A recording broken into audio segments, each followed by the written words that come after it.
told in first today that two books are there in economics, children. Two books are there in economics. That is statistic for economics. Statistic for economics. That is part A, and is the introductory microeconomics. Introductory microeconomics. So in class 11th, you have to buy two books. That is introductory microeconomics. That is in short is also called microeconomics, and second is the statistic for economics. Okay, so two books are there in class 11th in economics. That is statistic for economics. In short, we call it statistic. Okay, second book is introductory microeconomics. In short, we call it microeconomics. So two books are there, that is statistic for economics and introductory microeconomics. First of all, it is mandatory to buy NCERT publication.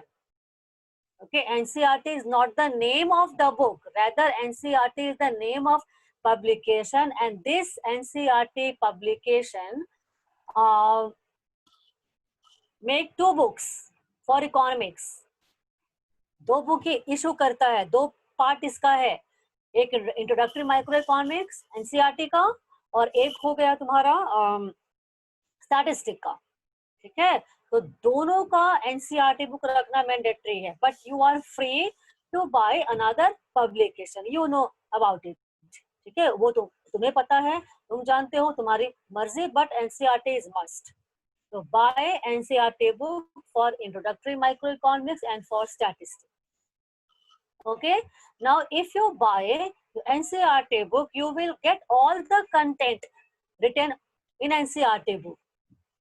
Okay. Syllabus of CBSE I have already sent you in WhatsApp. In WhatsApp group, I have already, I think after 9 to 10 days back, I have already sent the contents or the revised economics or the deleted topics in economics and the BST.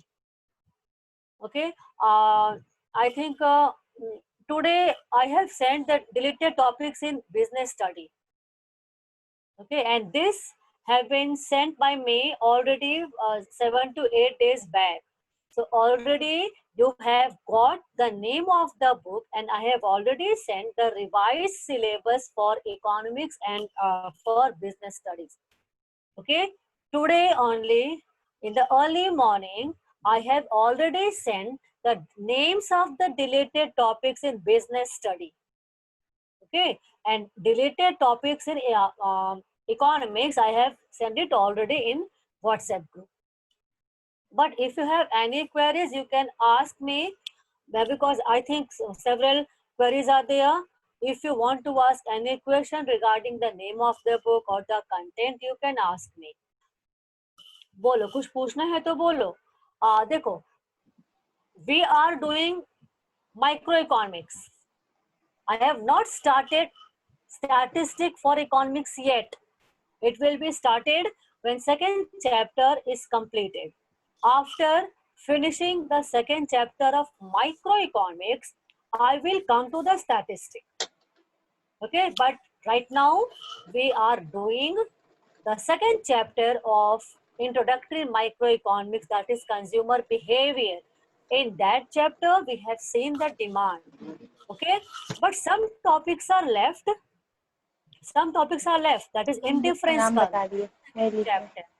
Budget set, second chapter. Consumer equilibrium, second chapter. These topics are still left.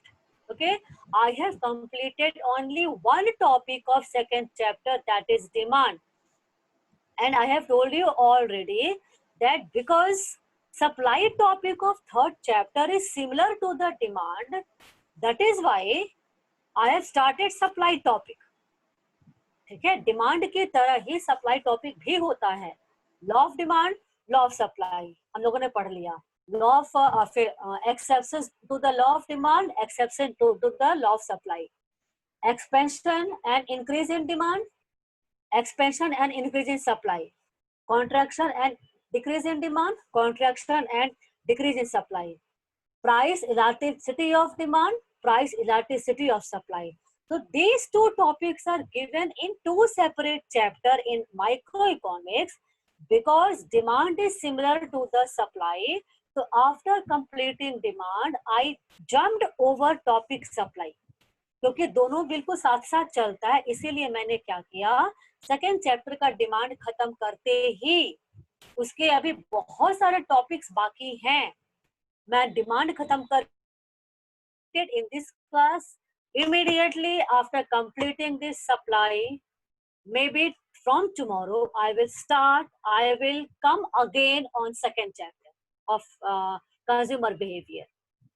तुम लोग confuse मत हो, मैं पहले बता रही हूँ. First topic, first chapter of introductory micro economics we have completed, first हो चुका, ठीक है.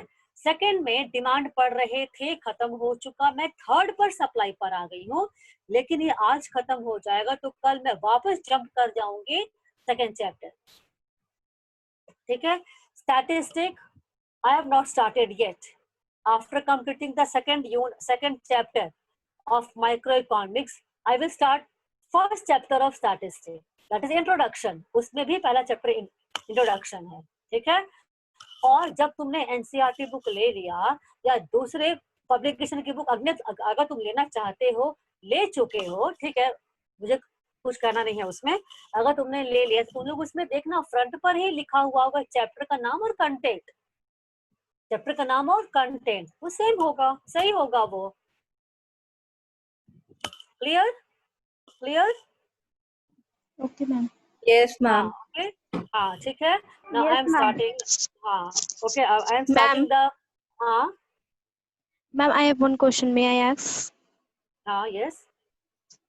मैम जैसे आप पढ़ा रही डिमांड उसके बाद सप्लाई, तो फिर से हम लोग नोट्स में डिमांड के बाद सप्लाई ही बनाएंगे. हाँ, बिल्कुल बिल्कुल.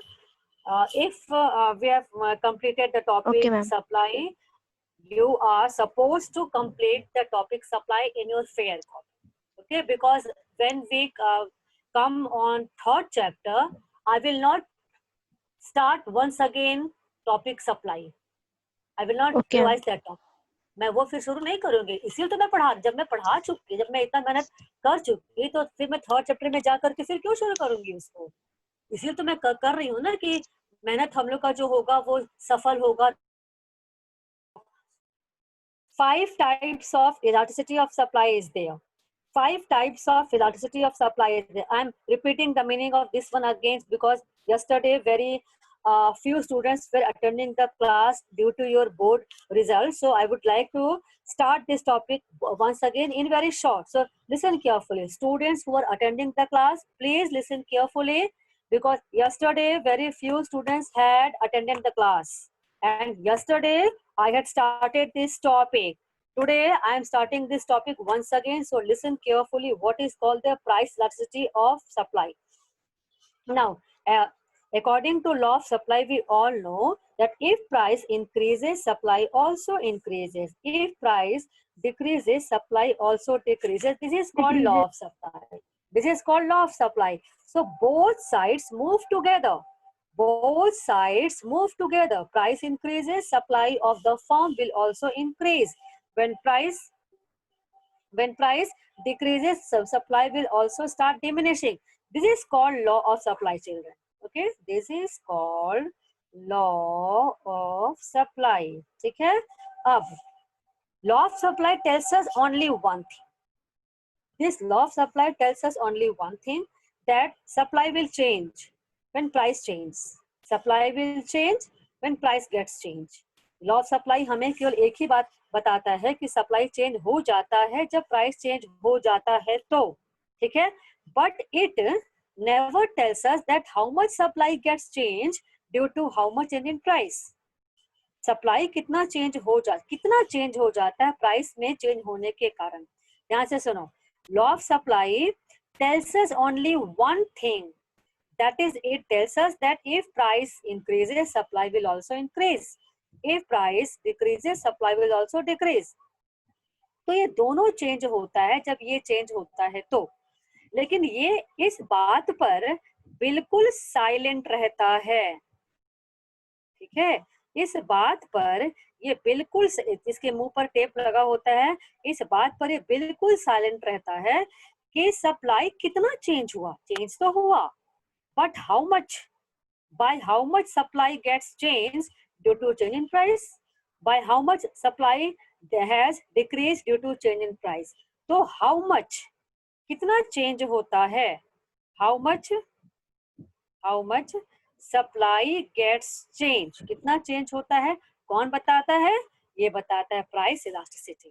क्या बताता है, ये बताता है कि भाई सप्लाई तो इंक्रीज हो गया 20%, सप्लाई तो इंक्रीज हो गया 20%, प्राइस क्योंकि 10% बढ़ा था इसलिए सप्लाई 20% इंक्रीज हो गया। ध्यान से देखो, इसका एरो छोटा, इसका एरो बड़ा, छोटा arrow is showing less change, that is 10% increase in price, बड़ा arrow is showing greater change, ठीक है, more change in supply of the commodity, छोटा एरो 10%, बड़ा एरो 20%। तो ये बताता है कि प्राइस जब 10% बढ़ता है तो सप्लाई भी बढ़ता है, लॉ ऑफ सप्लाई।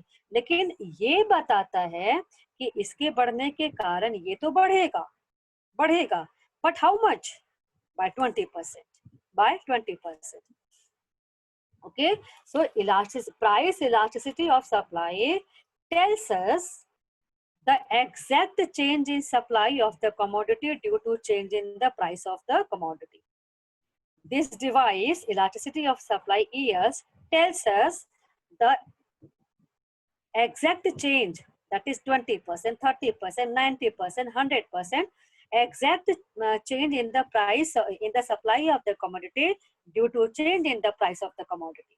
ठीक है, तो ये एक ऐसा डिवाइस है जो कि ये बताता है कि प्राइस में अगर 10% चेंज होता है तो इसमें 20% चेंज हुआ, प्राइस अगर 20% डिक्रीज होता है तो सप्लाई भी 20% डिक्रीज होता है, तो 20%, तो how much gets change, supply changes by 20% due to 20% change in the price of the commodity. Clear? So the basic difference between law of supply and elasticity of supply, that it tells us that supply will change when price will change, but it tells us that supply will change. Okay, supply will obviously change, but how much it gets changed, that is indicated by elasticity of supply. Clear? ये बताता है कि कितना change हुआ, ठीक है। Now 5 types of changes are there, children. 5 types of changes or 5 types of ES are there. 5 types of ES are there. ES means price elasticity of supply, ठीक है, 5 तरह का होता है। जैसे मैं पेज पलट रही हूँ, अब देखो इसमें क्या क्या चेंज होता है। जैसे यहाँ पर चेंज हुआ, ये देखो मैं बुक में तुम लोग को ये डायग्राम भी दिखाऊंगी, ठीक है। देखो पहला मैंने कल बताया था, कल का वीडियो तुम लोग देख सकते हो जाकर के यूट्यूब पे। फर्स्ट टाइप, यहाँ पर टॉपिक है types of elasticity of supply. First type of ES is perfectly elastic supply. Perfectly elastic supply, it means when at the same price we are supplying any quantity of the commodity, when at ₹10 I am supplying 1 unit, at ₹10 I am supplying 2 units, when at price ₹10 I am supplying 3 units of the commodity. So the price line is parallel to x-axis. Price line is parallel to x-axis. X-axis means supply, axis of supply. Y-axis means axis of price. Price x, Y is price, X is supply. तो 10 रुपए पे 1 quantity का supply, 10 रुपए पे 3 quantity का supply. It means price line will be parallel to X axis. यहाँ पर इसको परफेक्टली क्यों कहते हैं? परफेक्ट, एकदम परफेक्ट, परफेक्टली इलास्टिक है। जितना भी खींचो खींचो, यहाँ खींचो, यहाँ खींचो, यहाँ खींचो, खींचते खींचते खींचते खींचते खींचते खींचते खींचते देखो यहाँ तक चले आए, है ना। तो ये है परफेक्टली इलास्टिक है, ये है परफेक्टली इलास्टिक, ठीक है। अब इसीलिए इसको कहते हैं E S is equal to infinity. E S is equal to infinity. Why? Because infinity unit of the commodity can be supplied at ₹10. मैंने 10 रुपए पर एक बेचा, एक सप्लाई किया, मुझे मिल गए 10 रुपए. ठीक है. मैंने 10 रुपए पर 2 बेचा, मुझे मिल गए 20 रुपए. मैंने 10 रुपए पर 100 यूनिट सेल कर दिया. मेरे पास कस्टमर ज्यादा आते हैं, मेरे पास कस्टमर ज्यादा आते हैं. ठीक है. तो 10 रुपए में मैंने 100 क्वांटिटी बेच दिया. अगर 10 रुपए में मैंने 100 क्वांटिटी बेच दिया, बढ़ते बढ़ते बढ़ते बढ़ते मैं यहाँ तक आ गई, तो 100 क्वांटिटी मैंने सेल कर दिया. तो 10 रुपीज में 100 quantity, I will get 1000 rupees. I will get 1000 rupees. Okay. So when at the same price, any quantity of the commodity is supplied, that is called perfectly elastic supply. That is called perfectly elastic supply. Clear? Yes, is infinity. ठीक है, ये हो गया. Now next is just opposite to the first one. Perfectly inelastic. Perfectly inelastic supply. ठीक है. perfectly inelastic है ना. ये inelastic होगा. Price and supply. At ₹10, I am selling 2 units of the commodity. Again at ₹10, sorry, यहाँ पे at ₹20. At ₹10, again I am supplying only 2 quantities. At ₹30, again I am supplying 2 quantities of the commodity. So this line is price line. Okay. And actually it is a supply. It is a supply curve, children. It is a supply curve. ठीक है. Supply curve. ये supply curve है. S है. Supply का ये curve है. ठीक है. ये supply का curve है. इतने प्राइस पे इतना सप्लाई, इतने प्राइस पे इतना सप्लाई, इतने प्राइस पे इतना सप्लाई. Supply curve. इतने प्राइस पे इतना सप्लाई, इतने प्राइस पे इतना सप्लाई. Supply curve. ठीक है. तो यहाँ पर क्या हुआ? At the different prices, I am selling the same unit of the commodity, that is only 2 units of the commodity. It means supply curve cannot be changed. Supply curve cannot be changed. Unit cannot be changed. Number of unit I am supplying cannot be changed. 10 रुपए हो तो भी मैं 2 kg cell करूंगी, 20 रुपए हो तो भी मैं 2 kg सेल करूंगी, क्योंकि मैं ज्यादा बना नहीं सकती हूँ ना, मैं ज्यादा प्रोड्यूस नहीं कर सकती हूँ. अगर सीजन ऑफ चल रहा है, मुझे कहा जाए कि उस पर्टिकुलर कमोडिटी के एग्रीकल्चर आउटपुट का सप्लाई बढ़ाइए. ठीक है. ठंड के टाइम में ये कैबेज होता है, कॉलीफ्लावर होता है, वो भी ठीक है. लेकिन गर्मी के टाइम उसका कितना भी प्राइस,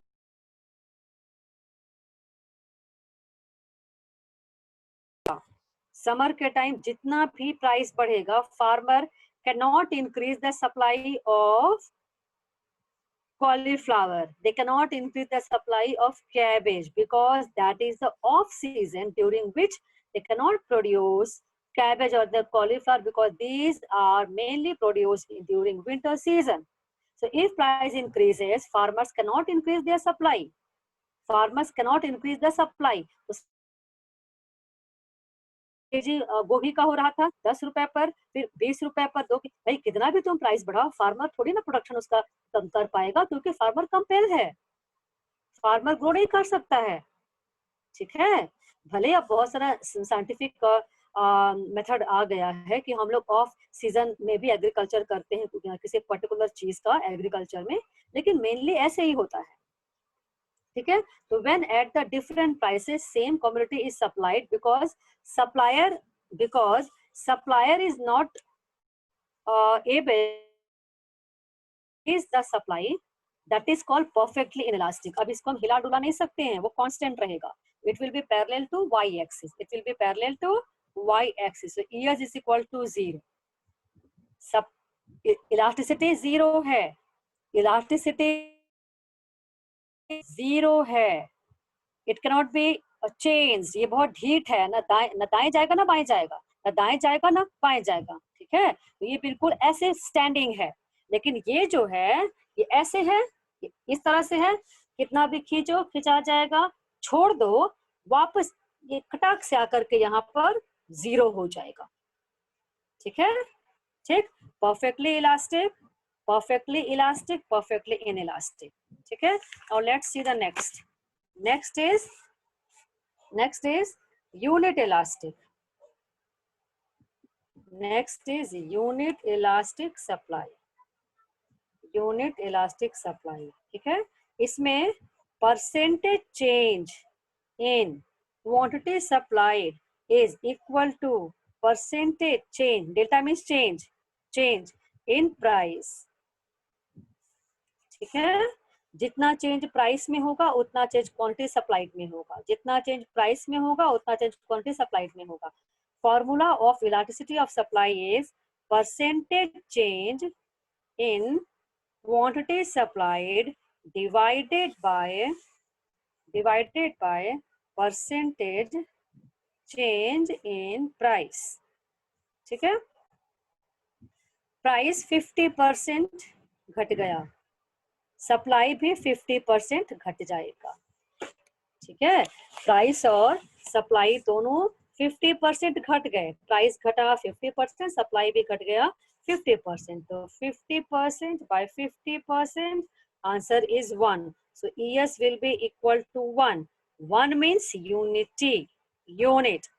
ठीक है, दोनों साइड में इक्वल चेंज, अगर 80% ये होता है चेंज तो ये भी 80% चेंज हो जाएगा, 30% 30%, और आंसर कितना आ जाएगा 1 आ जाएगा। ठीक है, अब इसको जब ड्रॉ करेंगे ये बिल्कुल बीच से जाएगा, देखो यहाँ से यहाँ पर ओरिजिन हो गया, ठीक, यहाँ से ऐसे ऐसे ऐसे ऐसे ऐसे ऐसे करके, अब मैंने यहाँ पर पेन रखा और इसको ऐसे ड्रॉ कर दिया। ठीक है, तो according to law of supply curve is always upward sloping. According supply curve is always upward sloping because both sides, in both the sides, variables are changing directly. Variables are mute करो, घर की आवाज आ रही है, mute करो। अच्छा, अब क्या है इसमें जितना प्राइस बढ़ेगा सप्लाई बढ़ेगा, प्राइस घटेगा सप्लाई घटेगा। ठीक है, ये मैंने पहले भी बताया है, इसलिए मैं अब फ्लैशबैक में नहीं जाऊंगी, जल्दी खत्म करना है इसको, सेकंड चैप्टर अभी तक चल ही रहा हम लोग का। ये वो अब देखो यहाँ पर क्या है, प्राइस अगर यहाँ पर है तो हम लोग सप्लाई कर रहे थे यहाँ पर एस, मैं इसको क्यू बना देती हूँ, क्यू। प्राइस अगर यहाँ पर आया 50% चेंज होकर यहाँ पर आया, ठीक इतने ही एरिया में अगर प्राइस बढ़ा 50% तो ये भी 50% बढ़ जाएगा। ठीक है, 50% बढ़ा 50% बढ़ जाएगा, 50% बढ़ेगा 50% बढ़ने के कारण। So if price increases by 50%, then in reaction supply will also increase by 50%. ठीक है, in this way the supply curve will seem to be started from the point of origin. I am repeating, ऐसा supply curve जो लगता है ना कि बिल्कुल origin को ये टच कर जाता, अगर मैं इसको स्ट्रेच करूं तो इट कैन टच ओरिजिन 0। जो कर्व, जो सप्लाई कर्व ओरिजिन को टच करता हुआ दिखता है, भले टच नहीं करता है, यहाँ पर है मैंने फिंगर रख दिया, तो अगर मैं इस लाइन को ऐसे स्ट्रेच करके यहाँ लाती हूँ, इसका मतलब है कि ये ES इज इक्वल टू 1 है, ES इज इक्वल टू 1 है। ठीक है, तुम लोग इसको देखो, यहाँ पे ये वाला पॉइंट देखो, unitary elastic supply, when percentage change in quantity supplied is equal to percentage change in price, then supply for such a commodity is said to be unitary elastic. It is also called unitary elastic supply. ठीक है, in such a case ES will be equal to 1. यहाँ देखो 10 से 15 रुपए हो गए और इस 100 से 150 हो गया। ठीक है, 100 से 150 हो गया, इसमें 50% ये बढ़ा, 50% बढ़ा, ये भी 50% बढ़ गया, ये 50% बढ़ा सप्लाई, ये भी 50% बढ़ा, तो डायग्राम कैसे होगा, जितना ये बढ़ा उतना ये बढ़ा, और ये क्या है, ये टच करता है ओरिजिन। ठीक है, it is unitary elastic supply. Clear, clear. And next is next मैं बता दूं, perfectly elastic supply. Next is perfectly, not perfectly.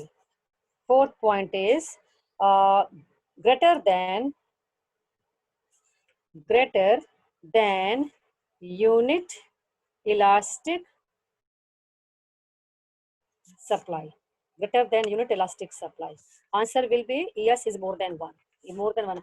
तुम लोग याद करो, मैं डिमांड में ऐसा ही पढ़ाई हूँ. अगर तुम लोगों ने क्लास किया होगा इलास्टिसिटी ऑफ डिमांड का, तो ये तुम ऑब्जर्व कर रहे होगे कि ये टॉपिक पढ़ाया है. एक्चुअली ये पढ़ाया नहीं है, इसी तरह का डिमांड था, greater than unit elastic demand.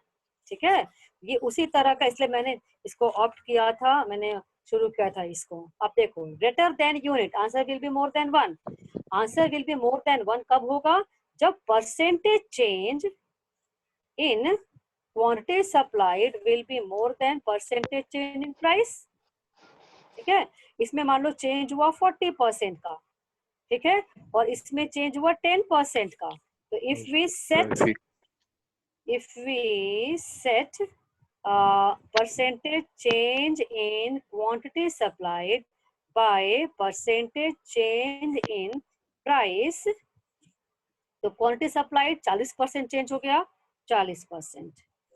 Percentage change in price हुआ कितना? 10%. आंसर कितना आया? 4. तो ES is more than 1. ES is more than 1. ठीक है.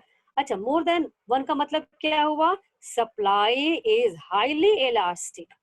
If answer will be more than 1, children, sorry, not TD, it is ES. If answer will be more than 1, तो समझ जाओ ये हाईली रिएक्टिव है, ये बहुत रिस्पॉन्स करता है, रिएक्शन इसका ज्यादा है. ठीक है, थोड़ा भी चेंज होता है प्राइस में, 5% चेंज होता है, ये 10% चेंज हो गया, तो हाईली रिएक्टिव है, हाईली रिएक्टिव है. इसके कंपैरेटिवली जब इसमें चेंज ज्यादा होता है, इसके कंपैरेटिवली जब इसमें चेंज ज्यादा होता है, तो answer will be more than 1 हमेशा. और जब इसमें चेंज ज्यादा होगा, मान लो ये 10% हो गया और ये 5% होगा, दोनों घट रहा है, दोनों घटेगा, दोनों बढ़ेगा. Law of supply, law of supply, law of supply. Our topic is supply. So according to law of supply, supply increases when price will increase, supply decreases when price will decrease. तो दोनों में same direction में change होगा बच्चों, ध्यान में रखना. Demand में उल्टा होता है, डिमांड में प्राइस बढ़ता है तो ये घटता है, ये घटता है तो प्राइस तो ये बढ़ता है. इसमें दोनों साइड में सेम डायरेक्शन में चेंज होगा. ठीक है, तो जब क्वांटिटी साइड में चेंज ज्यादा होता है प्राइस के कंपैरेटिवली, तो it will be more than 1, yes will be more than 1. But if change in supply is less than change in price, then it will be less than, yes will be less than 1. ठीक है, अब इसका diagram देखो. greater than unit elastic supply when percentage change in QS is more than percentage change in price. See how it gets change. ये कैसे होगा ना, इतने प्राइस पे इतना सप्लाई, OP पर OS OQ सप्लाई, OQ. अब ये P1 हो गया और ऐसे करके हो गया, ऐसे करके देखो, प्राइस बढ़ा 20%, प्राइस बढ़ा 20%, ये भी बढ़ेगा according to law of supply, ये भी बढ़ेगा, घटेगा नहीं, बढ़ेगा. लेकिन ये बढ़ा केवल जस्ट हाफ, 10%. तो ज्यादा चेंज, बड़ा है एरिया है, ज्यादा चेंज कम चेंज, ज्यादा चेंज कम चेंज. जब इसको हम लोग कॉर्नर को ज्वाइन करेंगे, ऐसे बढ़ाए, ऐसे बढ़ाए, ऐसे बढ़ाए, this is supply curve, SS supply curve. तो इसका मतलब है ये ऐसा फील होगा ना कि अगर इसको हम लोग स्ट्रेच करें तो it can touch x axis. If we stretch this supply curve, it can touch x axis. जबकि इसके पहले में क्या था, इसके पहले में क्या था, इस वाले में था ना कि ये, हाँ ये वाला चीज कहाँ गया, ये यूनिट इलास्टिक सप्लाई में ये लग रहा है ना कि ये यहाँ पर जा रहा है, ओरिजिन को टच कर रहा है, क्योंकि ठीक बीच में है ये, क्योंकि ठीक बीच में है, इससे और इससे इक्वल एक्स एक्सिस और वाई एक्सिस में बिल्कुल इक्वल डिस्टेंस में ड्रॉ किया हुआ है, because it is unit elastic supply, because it is unit elastic supply. Okay, so the supply curve will be equidistant from both the axes. Okay, but if we see this curve, you can see that it can touch x-axis because the gap between prices is more than that of quantities. So this is called ES is more than 1. Percentage change in quantity supplied is more than percentage change in price. Okay? Okay? यहाँ देखो, मैं तुम लोग को बता देती हूँ कहाँ, ये देखो, it is also called highly elastic supply. Greater than elastic supply is also called highly elastic supply when percentage change in quantity supplied is more than the percentage change in price, then supply for such a quantity is said to be highly elastic. ये देखो more than, है ना? देखो इसमें 50% change हो गया, इसमें 100% change हो गया, इसमें 50%, यहाँ पर देखो, यहाँ पर जो है, एक मिनट, हाँ सॉरी, एक मिनट देखो, यहाँ पर मुझसे गलती हो गई है, ये यहाँ पर एक्चुअली लेस देन होगा, ओहो ये लेस देन होगा बच्चों, मैं बोल रही हूँ सही लेकिन मैं सिंबल बनाया है गलत। ये देखो यहाँ पर, सॉरी, ये ऐसे होगा, ऐसे करके, जब देखो यहाँ पर क्या है ना कि ये जो है अगर ग्रेटर देन पढ़ा रहे हैं तो इसमें चेंज कम, इसमें चेंज ज्यादा, इसमें ऐसे, ये कॉर्नर, ये कॉर्नर, ये कॉर्नर, ये एस एस, है ना, कम चेंज 10%, जस्ट इसका अपोजिट होगा। एक्चुअली मैं बता रही हूँ इसका लेस देन का, ठीक है, ये नहीं, कुछ पहले मुझे बताना था ये, और यहाँ पे चेंज होगा कितना, 20%। If we join this two corner, it seems that this supply curve can touch y-axis, ठीक है, if we join these two corner of these two lines we will get the supply curve which seems to touch y-axis। अगर ऐसा हम लोग को supply curve मिलता है तो ज्यादा लेटा हुआ होगा, देखो एक ऐसे है, एक ऐसे है सप्लाई कर्व, एक ऐसे है सप्लाई कर्व, डिफरेंस है, both are upward sloping children, both are upward sloping, but steep, it has more steepness, it has less steepness, इसका स्लोपिंग ज्यादा है, इसका स्लोपिंग कम है, ये स्टीप ज्यादा है, ये स्टीप कम है, तो जिसका कम होता है वो मोर देन होता है, जिसका कम होता है वो मोर देन होता है, ठीक है, जिसका ज्यादा स्टीपनेस होता है वो लेस देन यूनिट इलास्टिक होगा, ठीक है, लेस देन यूनिट इलास्टिक होगा। देखो यहाँ पर कम गैप ज्यादा गैप, सप्लाई कर्व हमने बनाया तो क्या मिला, क्या कि जब इसको स्ट्रेच करेंगे तो ऐसा लगेगा कि भाई, लगेगा क्या, बल्कि एग्जैक्टली होगा भी, it will touch Y axis, तो this is called ES is more than 1, ES is more than 1, ठीक है। परसेंटेज चेंज, देखो फॉर्मूला देखो कहाँ गया, ये फॉर्मूला इसका होता है, ES is equal to percentage change in QS by percentage change in price, तो यहाँ पर मैंने शो किया 20%, 10%, तो 20%, 10% कितना आ जाएगा 2, तो ES is more then 2, more than 1, ES is more than 1, तो ये क्या हो जाएगा, highly elastic supply, which is also called greater than unit elastic supply. It is also called greater than unit elastic supply. Change in these two side is more than that of price, ठीक है। अब देखो, अब तुम लोग को मैं बता दूं लास्ट, जल्दी से पहले हम लोग खत्म कर ले, हम लोग खत्म कर लेते हैं, ये आ जाए इसमें, अब आ जाओ less than unit, less than unit,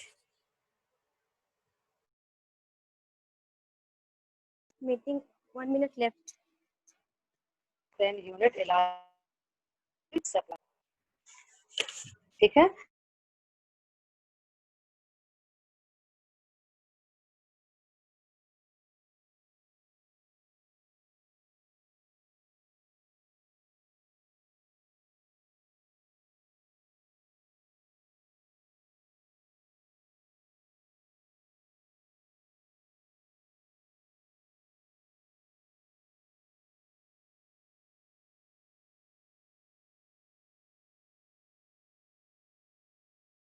ज्यादा चेंज।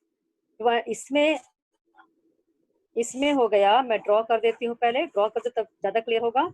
ओपी प्राइस पर ओक्यू का सप्लाई हो रहा है, ठीक है ना। अब ये क्या हो गया, प्राइस बढ़ गया ज्यादा और सप्लाई बढ़ा लेकिन कम बढ़ा, सप्लाई बढ़ा लेकिन कम बढ़ा, गैप ज्यादा गैप कम, गैप ज्यादा गैप कम, ठीक है। प्राइस बढ़ा 50%, प्राइस बढ़ा 50%, ये बढ़ा केवल 10%। प्राइस बढ़ा 50% और ये क्वांटिटी बढ़ा लेस देन 50% से 10%।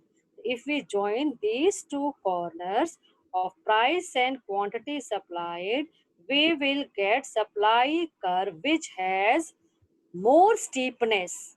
This supply curve has more steepness, SS, ज्यादा ढलान होगा, ठीक है। यहाँ पर अगर मैं तुम्हें बिठा दूं ना तो तुम ऐसे करके फिसल जाओगे, ठीक है। ये ऐसे है, ये ऐसे है, अपवर्ड स्लोपिंग है लेकिन ऐसे है, या इसको ऐसे करो, इस तरह से है।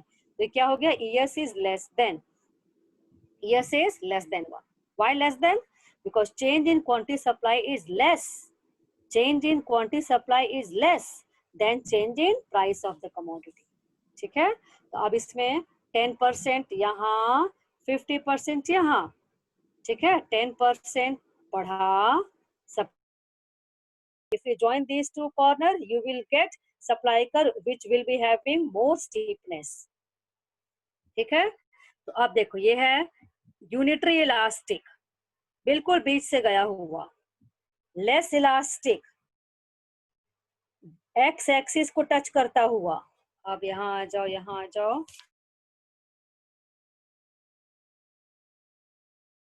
एक्सिस को टच करता हुआ, इसमें और इसमें देखो डिफरेंस, मैंने